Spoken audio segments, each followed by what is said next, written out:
मैं बड़ी पीड़ा में हूं और मैं अपनी भावना को भी नहीं रोक पा रहा।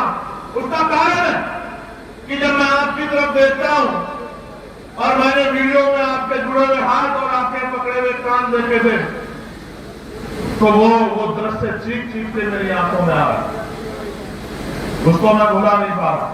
और मैंने कहा कि सम्मेलन तब होगा जब मेरे भाई जेल से बाहर आ जाए, वरना ये सम्मेलन किसी और जिले में भी हो सकता था। लेकिन एक बात हम लोग भूल जाते हैं,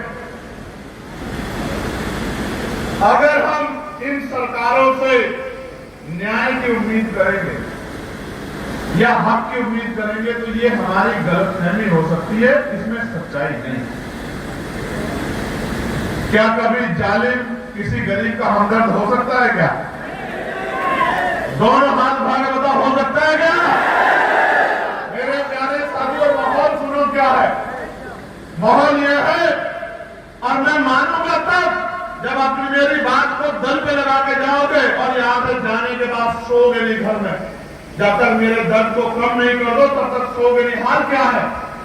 हाल ये है, आपके पड़ोसी जिले मध्य प्रदेश में एक और राज्य की सरकारें भी चुप है और केंद्र की सरकार भी चुप है। वो मुहिम चला रहे हैं कि बाबा साहब अम्बेडकर नहीं, इस बार पार्लियामेंट चलेगा।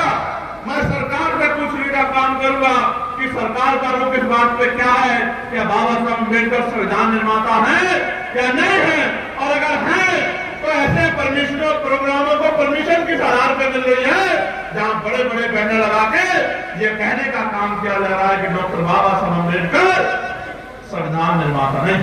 एक मुहिम चल रही है, कोई बाबा साहब का बहुत टिप्पणी करता है, कोई इनको अंग्रेजों का एजेंट बताता है और इस मुहिम को सपोर्ट किया जा रहा है, इस मुहिम को संरक्षण दिया जा रहा